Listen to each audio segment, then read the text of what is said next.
For Pacifica Radio, September the 4th, 2022. I'm Scott Horton. This is Antiwar Radio.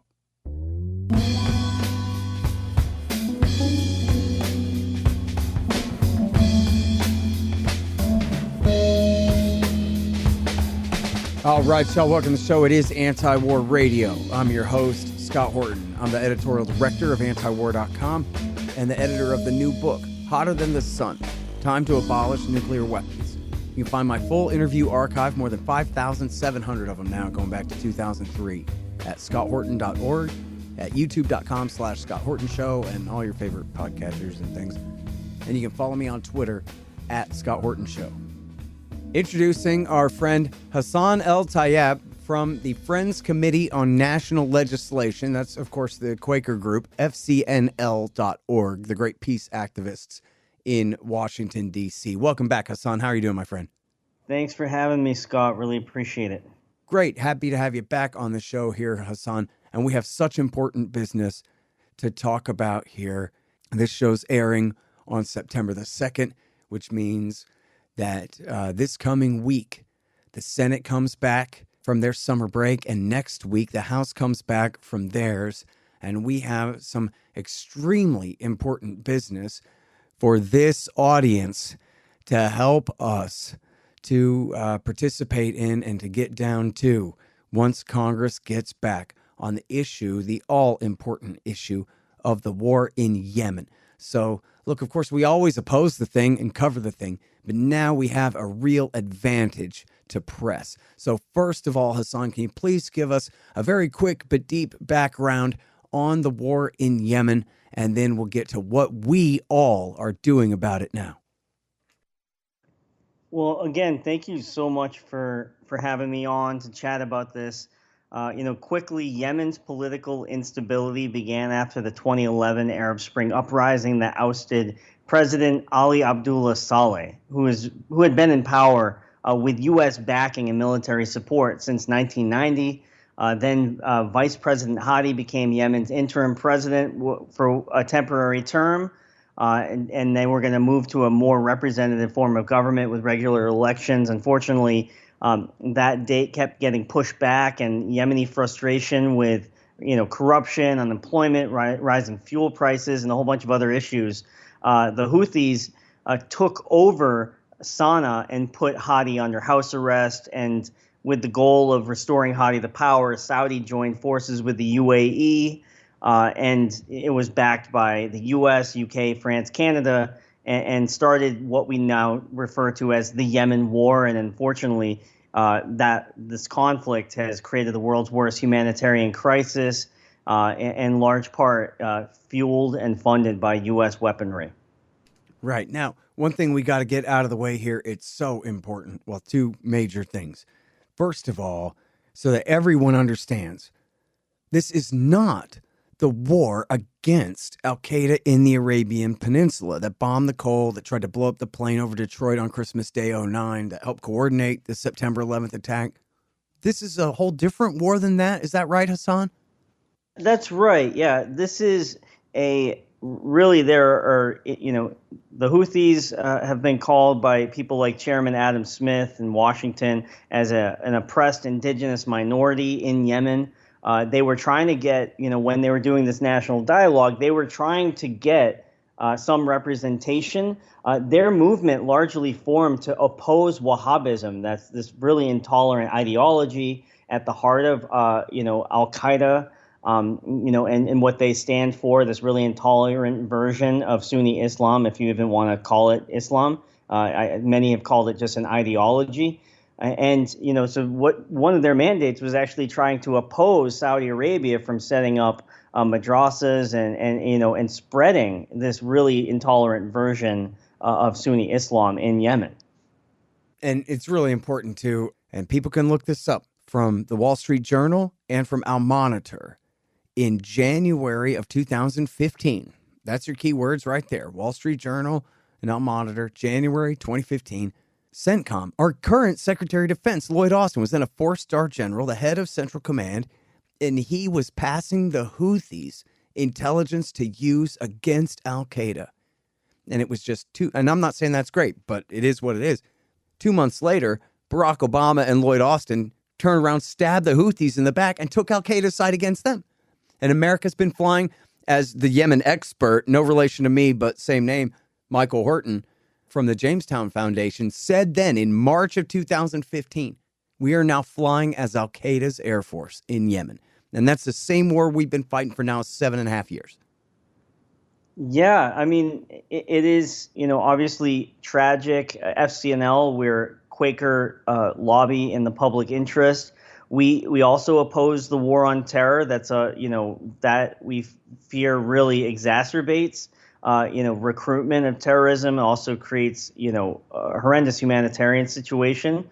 But for the purposes of the Yemen War Powers Resolution and this latest push in Congress, we're specifically trying to be narrow in our focus to do something like that we have a large consensus on already, is to end support for the Saudi-led coalition's operations, their airstrikes, their blockade in Yemen, which is leading to a lot of humanitarian suffering. And also, I should add that it has not been authorized by Congress. And as Article 1, Section 8 of the Constitution makes clear, the legislature holds the sole power to declare war. And unfortunately, this military aid that we've been giving to the Saudis ignores that part of our Constitution, and not only risks, innocent Yemeni lives, but also potentially could risk, U.S.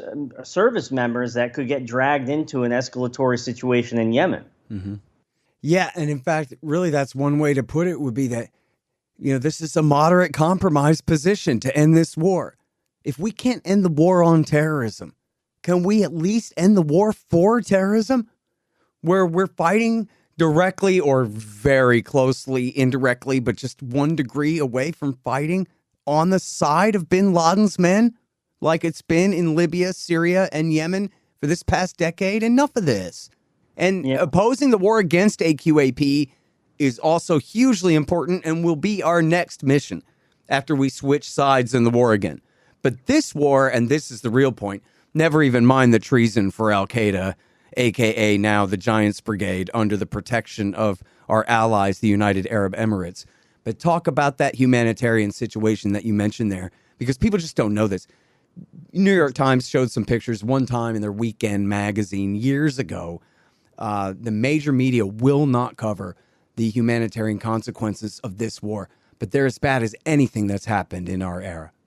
Yeah, I'm really glad you brought this up. The humanitarian crisis in Yemen has been bad, and unfortunately, it's actually getting worse. The UN's projecting that you could see about 19 million people, that are massively food insecure by the end of the year in December. Right now, it's about 17 million plus. So they think those numbers are getting worse. And a large part is because of the wheat shortage that's happening, but also, being exacerbated by the ongoing Saudi restrictions at the ports of entry. You've got millions of children suffering from acute malnutrition. You've got about 500,000 people or so that have died since the start of the war in 2015. And they've died, 60% of them have died from preventable causes like hunger and disease, things that actually could have been treated if we had the right humanitarian aid and economic assistance, but it's just not getting through. So the airstrikes obviously are a huge issue, but really I want to just emphasize that there is a blockade in place that's restricting the free flow of these goods. Now, I think it's worth mentioning that there is a truce in place right now. The truce started April 2nd.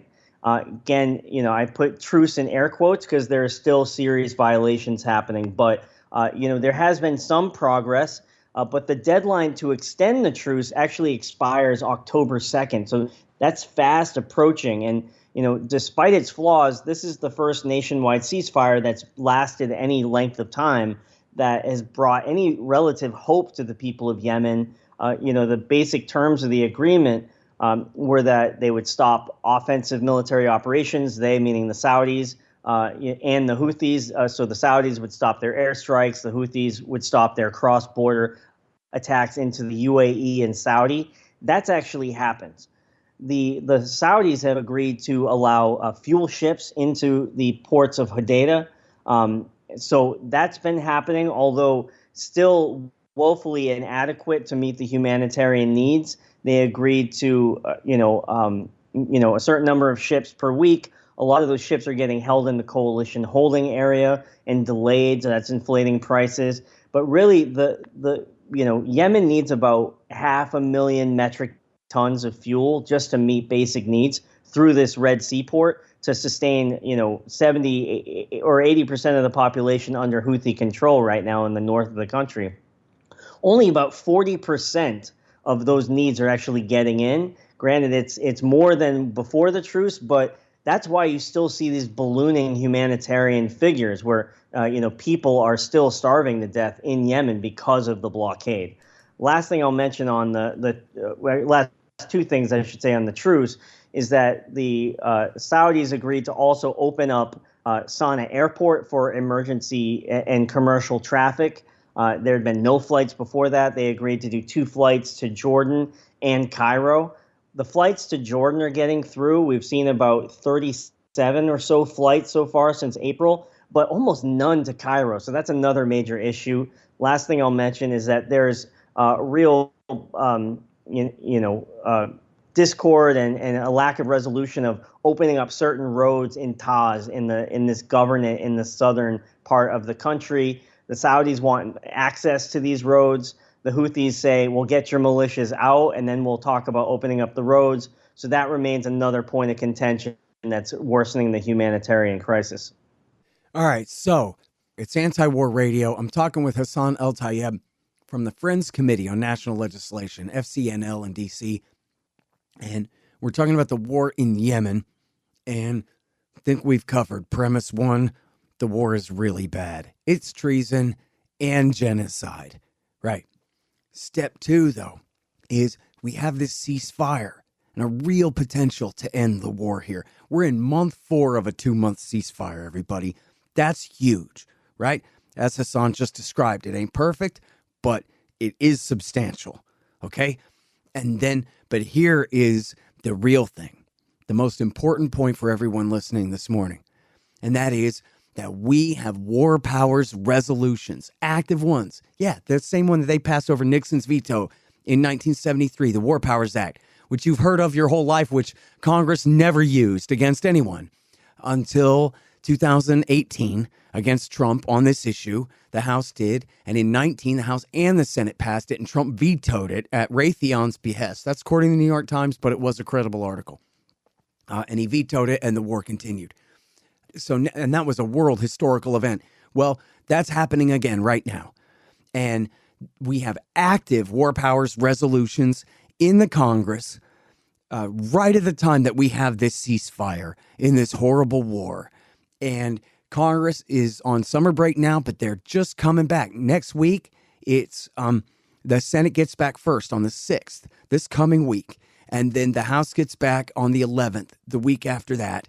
And then they have these resolutions. And so now I turn the floor over to you to explain, Hassan, the multifaceted activist campaign that is already being spooled up, that we need every single listener to KPFK, and for that matter, every single other host on KPFK to get on board for, and everybody else and every one of y'all's groups that y'all are a part of too, to get on board for this thing.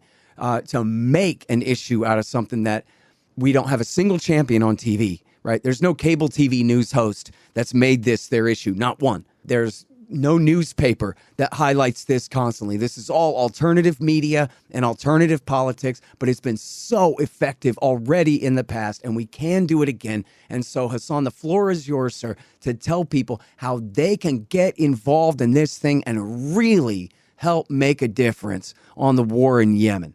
Yeah, thank you again, Scott. Last year, the Biden administration announced that they were going to end U.S. participation in the Saudi coalition offensive operations in Yemen. But the U.S. is still complicit. We still provide spare parts, maintenance, and logistical support to Saudi warplanes. And the administration, they never said what offensive or defensive was. And so that's what this resolution addresses. Granted, the Saudis aren't doing airstrikes right now, but they easily could. These ceasefires have broken down in the past. They're also continuing to enforce a no-fly zone. Planes don't fly unless the Saudis basically say that this flight can happen. So those are all really key parts of what's going on here. And so while we got this truce hanging in the balance, it could expire, October 2nd, or it could get extended for a lot longer. The U.S. now needs to use all existing leverage to help extend the truce and revive peace talks. And lawmakers need to support these resolutions that you just mentioned, Scott.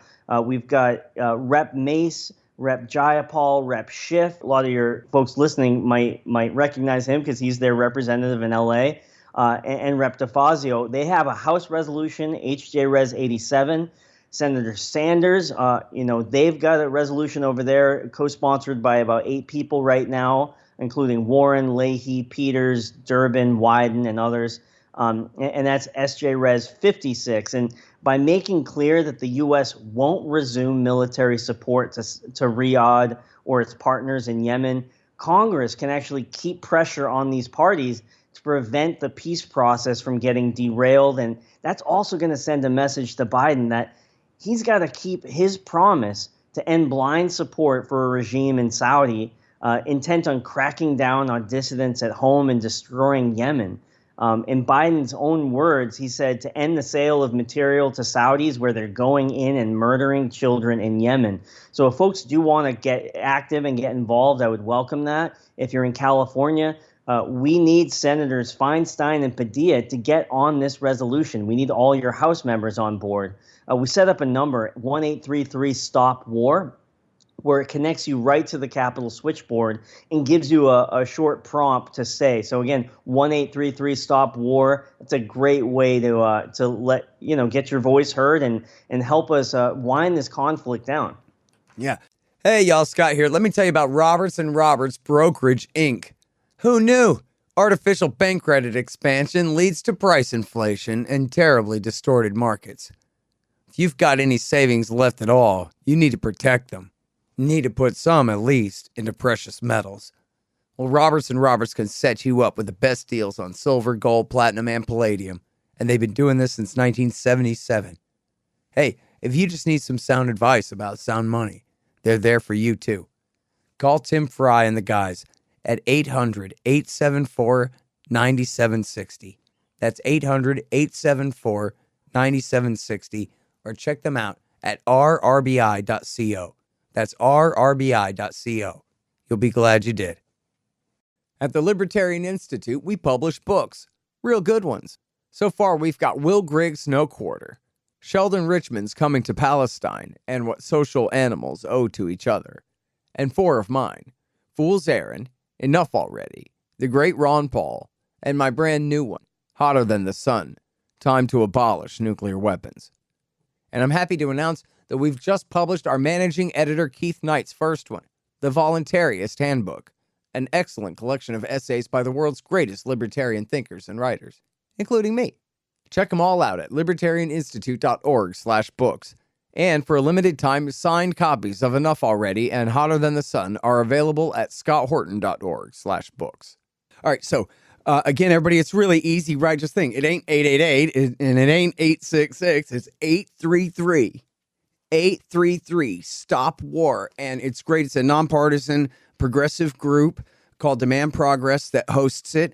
And it's just a robot. You put in your zip code and it'll connect you directly to your representative's office. It's perfect. And as soon as you're done with Congress, it forwards you on. The next thing you do is you call and talk to your Senate staff. And so it's really fantastic. It's 833-STOP-WAR. And in fact, there's a website. I don't know why we didn't think of this our whole lives already.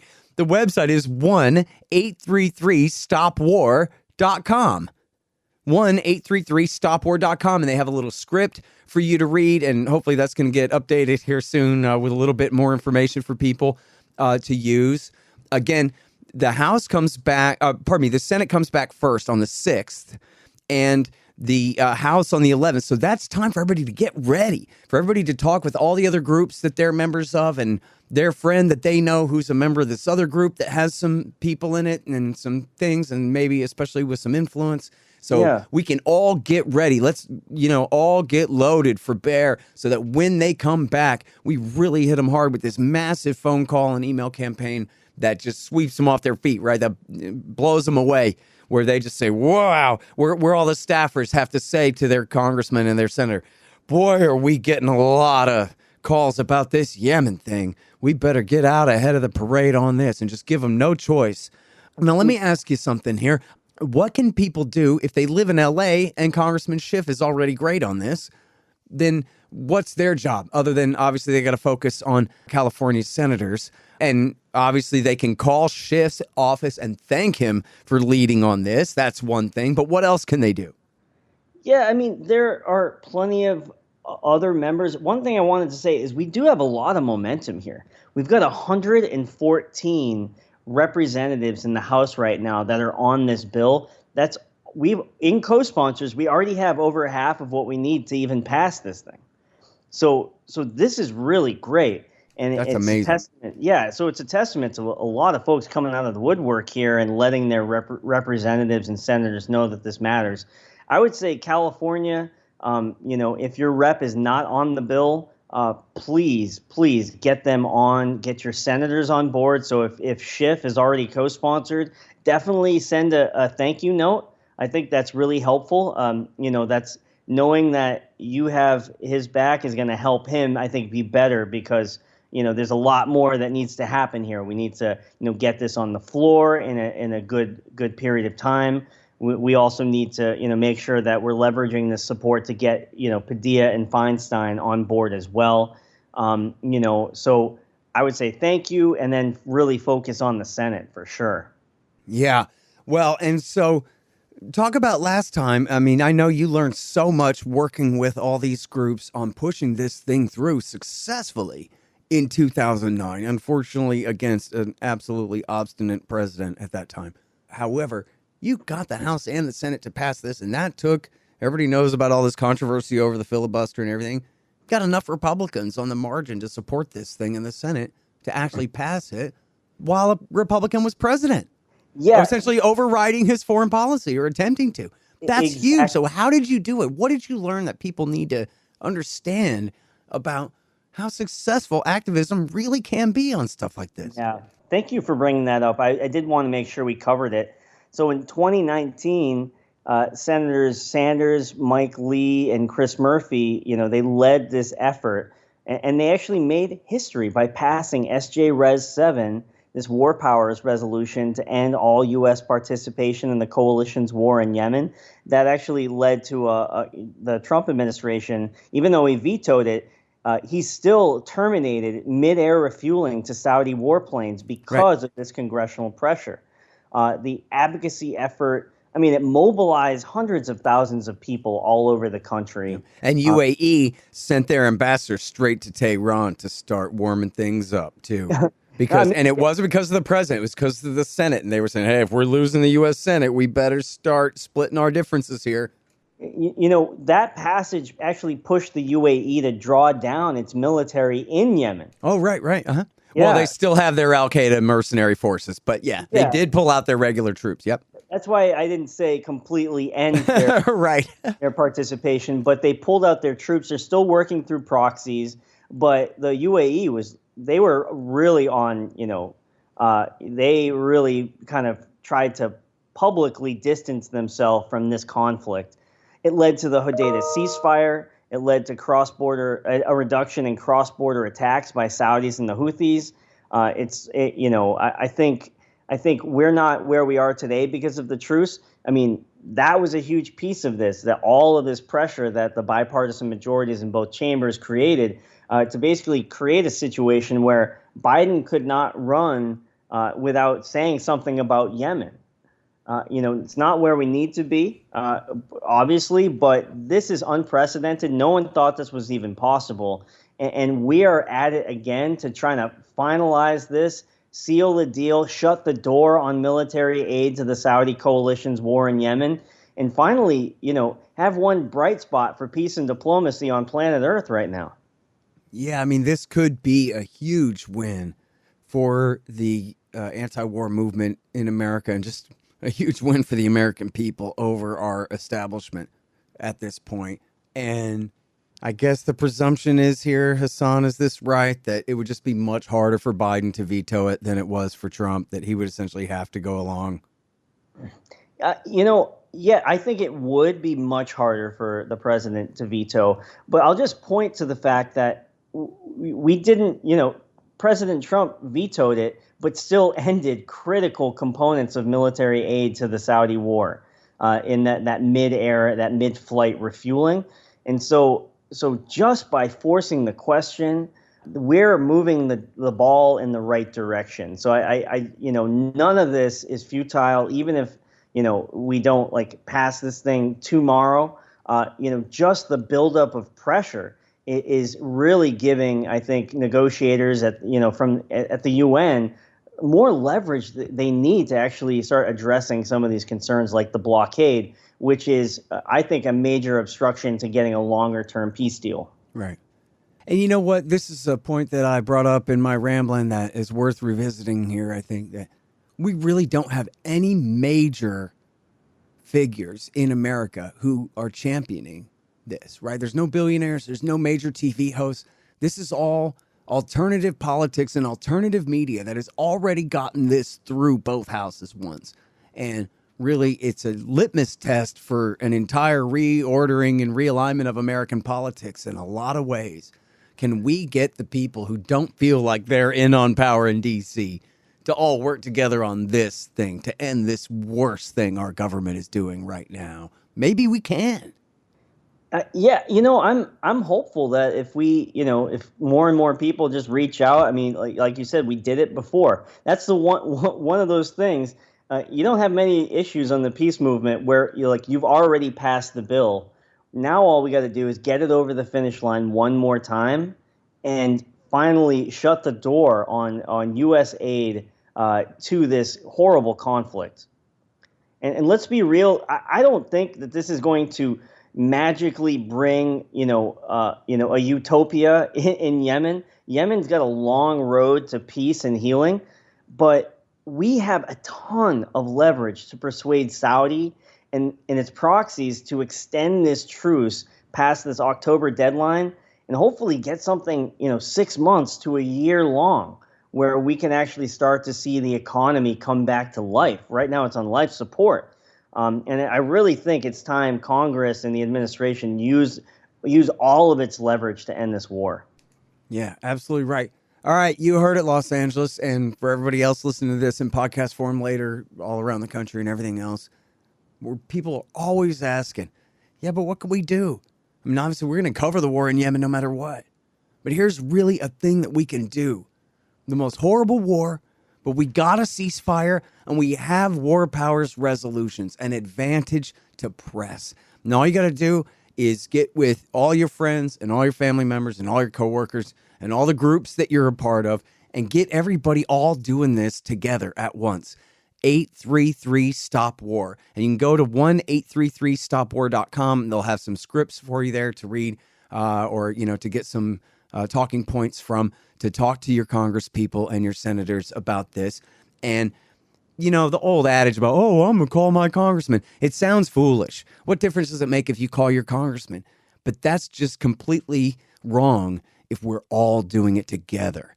If there's tens of thousands of people, maybe 100,000 people making phone calls, sending emails, being absolutely relentless on this issue, we could end the worst thing our government is doing right now in this Yemen war. So that's every single one of you listening. And it actually is also a call out to the other hosts on KPFK as well. I know that all of you are good on this and have been doing great work on it anyway. But this is what we're doing now. FCNL. And in fact, this is a great place to end it. Can you name for us some of the other groups that are involved, especially the leftist groups that the KPFK audience might be interested in looking up, who are leading on this issue, Hassan? Yeah, thank you so much again for having me. FCNL.org is a great place to start. There's also Just Foreign Policy. Demand Progress is great. Quincy Institute for Responsible Statecraft, they're a transpartisan org and think tank in D.C. They work with everybody. Yemen Relief and Reconstruction Foundation, and really a whole bunch of others too. So, and really appreciate you always, shining a light on this issue, Scott. Absolutely. Well, we got to end it. And we can. We actually have a chance to do something about something, everybody. So thank you, everyone out there, for your support on this. Again, it's 833-STOP-WAR and 1-833-STOP-WAR.com to read a little bit more about it. And again, that is the great Hassan El-Tayyab from the Friends Committee on National Legislation. That's fcnl.org. Thank you again, Hassan. Thanks. All right, you guys, and that has been Anti-War Radio for this morning. I'm your host, Scott Horton. Full interview archive is at scotthorton.org and at youtube.com/Scott Horton Show. Sign up for the podcast on your favorite podcatcher there. And I'm here every Sunday morning from 9 to 9:30 on KPFK, 90.7 FM in LA. See you next week.